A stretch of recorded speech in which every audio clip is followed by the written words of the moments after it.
नागपूर शहर गुन्हे शाखेच्या युनिट क्रमांक 4च्या पथकाने अंमली पदार्थ विरोधी मोहिमेअंतर्गत कारवाई करत नंदनवन पोलीस ठाण्याच्या हद्दीत एमडी मेफेड्रोन ड्रग्सची विक्री करणाऱ्या एका तरुणाला रंगेहात अटक केली आहे। नूर मोहम्मद उर्फ मोबिन फिरोज खान असे अटक करण्यात आलेल्या आरोपीचे नाव आहे।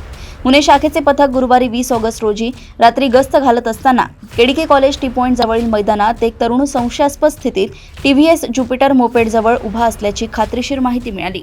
पोलिसांनी तत्काळ घटनास्थळी घेराव घालून आरोपीला ताब्यात घेतले। एनडीपीएस कायद्याच्या तरतुदींचे तंतोतंत पालन करून त्याची व मोपेडची झडती घेतली असता गाडीत झिपलॉक पन्नीमध्ये 10.860 ग्रॅम एमडी ड्रग्ज आणि विक्रीचे 3520 रुपये रोख मिळून आले। चौकशी दरम्यान आरोपीने हे ड्रग्ज त्याची महिला साथीदार रुखसार हिच्याकडून विक्रीसाठी आणल्याचं कबूल केलंय। पोलिसांनी आरोपीकडून एमडी ड्रग्ज, रोख रक्कम, मोबाईल फोन आणि मोपेड असा एकूण 1,78,520 रुपयांचा मुद्देमाल जप्त केलाय। या प्रकरणी नंदनवन पोलीस ठाण्यात एनडीपीएस ऍक्ट अन्वये गुन्हा दाखल करण्यात आला असून फरार महिला आरोपी रुखसारचा शोध सुरू आहे।